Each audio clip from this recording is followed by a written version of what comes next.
성전을 건축한 역사를 순서대로 쭉 기록을 하고 있거든요. 그러면 그냥 우리가 생각할 때 솔로몬이 성전을 건축하였더라 이러면 그냥 한 문장으로, 아주 짧은 한 문장으로 끝날 수가 있는데, 지금 성경이 이렇게 길게 기록하는 데는 분명한 하나님의 의도가 있다는 것을 알 수 있죠. 성전 건축, 이것이 사실은 하나님의 목적이긴 하지만, 하나님은 성전 건축은 이 과정을 통해서, 이 순서 과정을 통해서 우리에게 말씀하시려고 하는 메시지가 있다는 거죠. 우리가 어제까지 해서 하나님의 언약궤를 모셔오잖아요. 그러면 성전과 관련된 것은 끝난 거예요. 그러면 한번 우리가 다시 뒤로 돌아가서 어떤 과정을 통해서 이것이 이루어졌는가? 처음에 성전 건축을 위해서 준비를 하잖아요. 그리고 7년 동안 성전 건축을 하죠. 근데 여기에는 히람을 비롯해서 많은 사람들이 동원이 돼요. 그리고 성전 건축한 뒤에는 그 과정을 보면 외형을 건축하고, 그 다음에 내부를 만들고, 내부에 있는 기구들을 다 세세하게 하나님께서 다윗을 통해서 보여주신 그 설계도대로 내부에 있는 것, 그 어떤 것 하나도 솔로몬이 마음대로 만든 게 없어요. 그리고 나서 이제 하나님의 언약궤를 모셔오잖아요. 언약궤를 모셔오는 과정도 보면 다윗 시대에 실수를 했잖아요. 언약궤는 이게 수레에 싣는 것이 아니라 반드시 제사장들이 어깨에 매, 4명이서 어깨에 매, 2명, 4명이서 어깨에 매드는 건데, 하나님이 가르쳐 주신 방법대로 언약궤를 모셔왔어요. 그리고 안치를 했습니다. 거기까지 끝이에요. 보면 그 과정들이 순서 있게 과정이 하나님이 가르쳐 주신 대로 했다. 그리고 오늘 본문에 보면 이렇게 시작을 합니다. 이런 부분들을 우리가 잘 보셔야 돼요. 12절에 보면 그때에 그 말은 그리고 나서 그런 뜻입니다. 하나님의 언약궤를 하나님의 방식대로 성전에 잘 모셔오고 나서, 그리고 나서 이제 솔로몬이 한 것이 뭐냐? 12절에 보면 솔로몬이 가로되 여호와께서 캄캄한 데 계시겠다 말씀하셨사오나 내가 참으로 주를 위하여 계실 전을 건축하였사오니 주께서 영영히 거하실 처소로이다. 거기 줄급시다. 구약에서는 성전이 하나님의 처소예요. 거기에 하나님의 언약궤가 있기 때문에 하나님의 임재를 상징하는 것이다. 이제 우리가 구약 시대를 쭉 한번 살펴보면요, 모세 시대, 아브라함 그 이전부터 보면 아브라함 시대, 우리 보면 아브라함, 이삭, 야곱이 중요한 일이 있을 때마다 뭘 했죠? 단을 썼어요. 단. 그 단은 돌단입니다. 돌단. 아브라함 시대도 성막이 없었고 성전이 없었어요. 그러니까 그때를 우리가 족장 시대라 그러는데, 족장 시대에는 돌을 이렇게 쌓아놓고 단을 쌓았어요. 네, 그 제단이라 그럽니다. 제단. 그리고 모세 시대에 와서는 그 단이 뭘로 바뀌었냐면 성막으로 바뀌었어요. 성막. 그리고 모세 때부터 시작해서 쭉 솔로몬 시대까지 온 거예요. 왕정 시대라고 합니다. 사사 시대, 그리고 왕정 시대. 이게 쭉 건너오면서 사실은 하나님을 예배하는 것이 옛날에 그런 방법, 단을 쌓는 방법. 네. 다윗 시대도 성전이 없었어요. 그래서 단을 쌓습니다. 단. 그러니까 아브라함 시대처럼 단을 쌓고 하나님께 예배하고 영광 돌렸는데, 이제 솔로몬 시대에 와서 하나님이 거하실 처소가 이제 제대로 외형적으로 갖춰진 거예요. 그게 성전입니다. 이제 이 성전 시대가 계속 말라기 시대까지 오죠. 그리고 나서 이제 오순절 성령 강림 이후에는 교회가 된 거예요. 그게. 그래서 이런 것들은 우리가 상식적으로 알아두는 게 좋아요. 그래서 처음에는 단, 모세 시대 성막, 솔로몬 시대 성전, 그리고 오순절 성령 강림 이후에 세워진 것이 교회다. 이것이 이제 역사적인 흐름이라고 본다면, 솔로몬은 성전 건축을 다 완공하고 하나님의 언약궤까지 다 모셔오고 나서 너무 감격한 거예요. 왜냐하면 하나님이 거하실 처소를 이루었기 때문에 솔로몬의 마음에 너무 감동과 감사가 넘친 거죠. 그리고 나서 뭘 했는가? 14절을 보면 얼굴을 돌이켜 이스라엘의 온 회중을 위하여 뭐 했대요? 축복했다. 그러면서 그 경위를 쭉 설명합니다. 11장에 가면 솔로몬이 타락을 해요. 11장 이전까지 솔로몬의 중심을 보면요, 백성들을 축복했다는 이 말 속에는 여러 가지 의미가 들어 있습니다. 솔로몬 시대의 성전을 건축했지만 이게 솔로몬 혼자 한 게 아니거든요. 솔로몬은 그냥 지도자로서 지시하고 감독한 것 뿐이지 사실은 백성들과 거기에 동원된 사람들이 다 한 거예요. 그러니까 백성들을 축복했다는 것은 두 가지가 의미인데, 이제 우리는 우리 시대에 우리의 할 일을 했다, 그런 뜻이고, 또 한 가지는 여러분 수고했습니다, 그런 뜻이에요. 그러니까 지금 솔로몬은 성전 건축을 다 하고 나서 그 공을 자기에게 돌리지 않았다는 거예요. 여러분 수고했습니다. 하나님께서 하시도록 하셨는데 여러분 수고 많았습니다. 그리고 백성들을 축복한 거예요.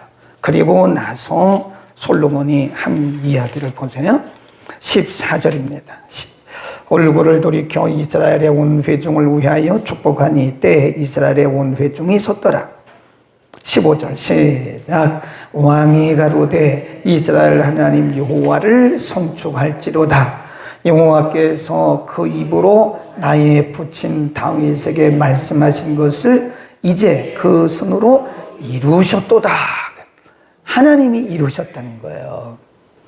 아래로는 수고했던 백성들을 축복하고 여러분 수고했습니다 라고 말한 다음에, 이것은 사실은 이 성전이 건축된 것은 내가 한 것도 아니고 여러분이 한 것도 아니고 이미 우리의 아버지 왕이신 다윗 때부터 하나님이 약속하신 것을 이제 그분의 손으로 이루신 겁니다. 손이라는 것은 하나님의 능력을 상징하잖아요. 하나님이 사람이 아닌데 손이 있는 건 아니죠. 그러니까 하나님의 능력으로 하나님이 이루셨다라고 그가 지금 고백하고 있는 거예요. 그러면서 16, 17, 18, 19까지 왜 그렇게 했는가 하는 역사적인 배경을 설명하고 19절까지요. 그리고 20절에 보면 거기 뭐라 그러죠? 이제 여호와께서 말씀하신 대로 이루시도다. 지금 솔로몬의 생각 속에는 성전 건축을 우리가 7년 동안 했지만 이것은 사실은 하나님의 약속이 이루어진 거다. 그래서 15절 끝과 20절이 연결되는 거예요. 굉장히 중요한 겁니다. 이 솔로몬이 타락하기 전까지 굉장히 하나님 중심적이었던 사람인 것을 알 수가 있습니다. 솔로몬이 좀 겸손한 거죠. 사실 당연한 거고요, 이게.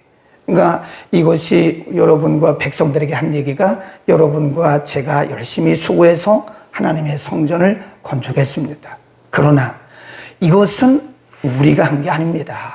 우리가 한 게 아니고 이미 하나님께서 우리의 부친 다윗 때부터 약속하신 것을 이제 우리 시대에 이룬 것입니다 라고 그는 하나님의 약속이 이루어진 것이라고 설명을 백성들에게 하고 있는 거죠. 이게 솔로몬의 진심입니다. 타락하기 전까지. 11장에 가면 솔로몬이 완전히 변질이 돼요. 그래가지고 하나님을 떠납니다. 그 전까지 이게 정상적인 마음이라는 거예요. 네?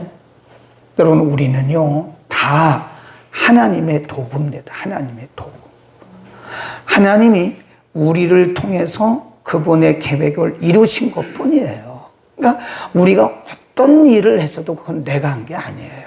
그것은 하나님이 하나님의 계획하신 것을, 하나님의 영광을 위해서 계획하신 것을 우리를 그냥 가져다가 이렇게 쓰신 거예요. 그냥 가져다가. 이런저런 모양을 통해서 하나님이 우리를 쓰신 거지, 그건 내가 한 것은 아니다. 그래서 우리가 솔로몬의 이 마음을 평생 가져야 됩니다. 혹시 여러분이 이렇게 일을 많이 해놓고 사람들이 여러분의 공로나 여러분의 업적을 알아주지 않는다고 해서 상처받지 마세요. 그건 당연한 거예요. 우리는 당연히 한 것이고 그분이 우리를 써준 것뿐이죠. 우리는 이런 마음을 가져야 돼요. 나는 하나님의 도구다. 하나님이 나를 써주신 것만도 감사하다. 사실이에요. 사실입니다. 하나님이 나를 써주신 것만도 감사하지, 이 세상에 뭐 사람이 김덕겸이라는 사람밖에 없나요?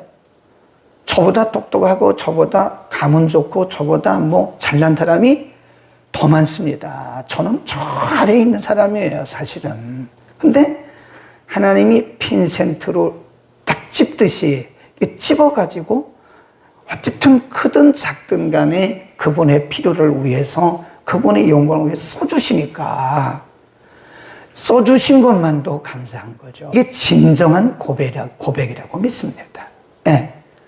우리가 뭐 대단한 사람 아니거든요. 학력이 있든 없든 우리는 대단한 사람들이 절대 아니에요. 우리 아니더라도 하나님이 쓰실 사람들이 널려 있습니다. 널려 있어요.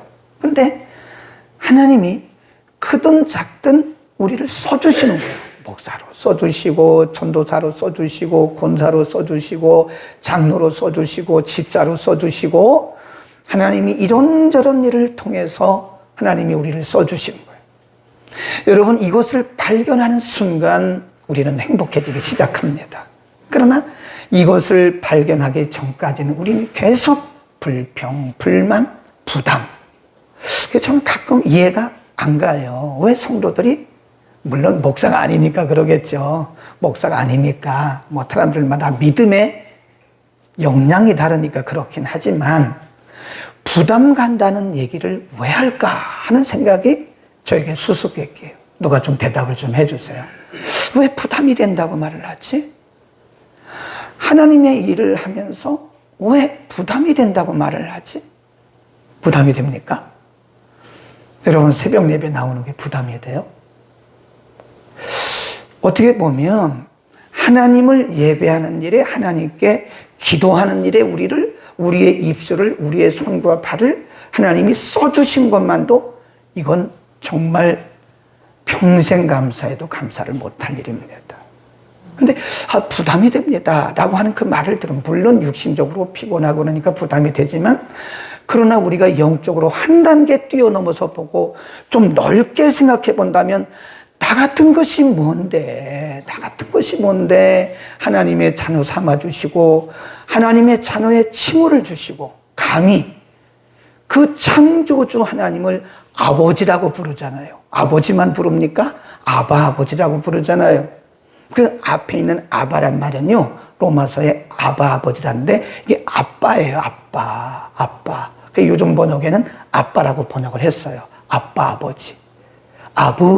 아부란 말에 거기에 점을 찍으면 아빠가 됩니다. 애들이 아버지를 부를 때 부르는 그 칭호가 아빠잖아요. 우리가 대관절 뭔데? 죽었던 사람들 아닙니까? 죄의 진흙탕 속에서 헤매던 사람들 아니에요. 지옥 갈 사람들 아닙니까? 그런데 하나님이 우리를 그 진흙탕 속에서 끄집어내서 자녀의 권세를 주시고 그 위대하신 전능하신 하나님을 아버지라고 부를 수 있다고 하나님께서 허락을 해 주셨잖아요. 아무나 아버지라고 불러요? 그거 안 됩니다. 허락받은 사람만 하나님을 아버지라고 부르는 거예요. 그리고 하나님의 나라 확장을 위해서, 하나님의 영광을 위해서 하나님 우리를 써주시잖아요. 우리가 헌금을 드릴 때도요, 여러분이 만일 내 돈을 드린다고 생각하면 그런 헌금은요, 제가 볼 때 진정한 헌금이 아니에요. 하나님 앞에 무슨 우리가 구제합니까? 주인이신 그분에게, 주인이신 그분에게 갖다 드리는 거예요. 그러면서 우리가 헌금을 드리면서 손이 덜덜덜덜 떨려야 돼요. 이거 주님의 것인데, 하나님, 제가 이 돈을 다른 데 사용하지 않고 거룩한 곳에 이 돈을 쓸 수 있도록 주시니 하나님 너무 감사합니다. 하나님 앞에 드릴 수 있도록 이런 마음을 주시니 감사합니다 하고 덜덜덜 떨리는 그런 마음으로 하나님 앞에 헌금을 해야지, 왜 헌금을 강조하냐고. 이게 도무지 이해가 안 갑니다. 제 신앙으로는 이해가 안 가요. 그게 강조입니까? 가르친 거죠. 강조한 적도 없지만 그게 가르친 거죠. 근데 우리는 이 솔로몬이 타락하기 전에 가졌던 이 신앙관을 보면서 배워야 돼요.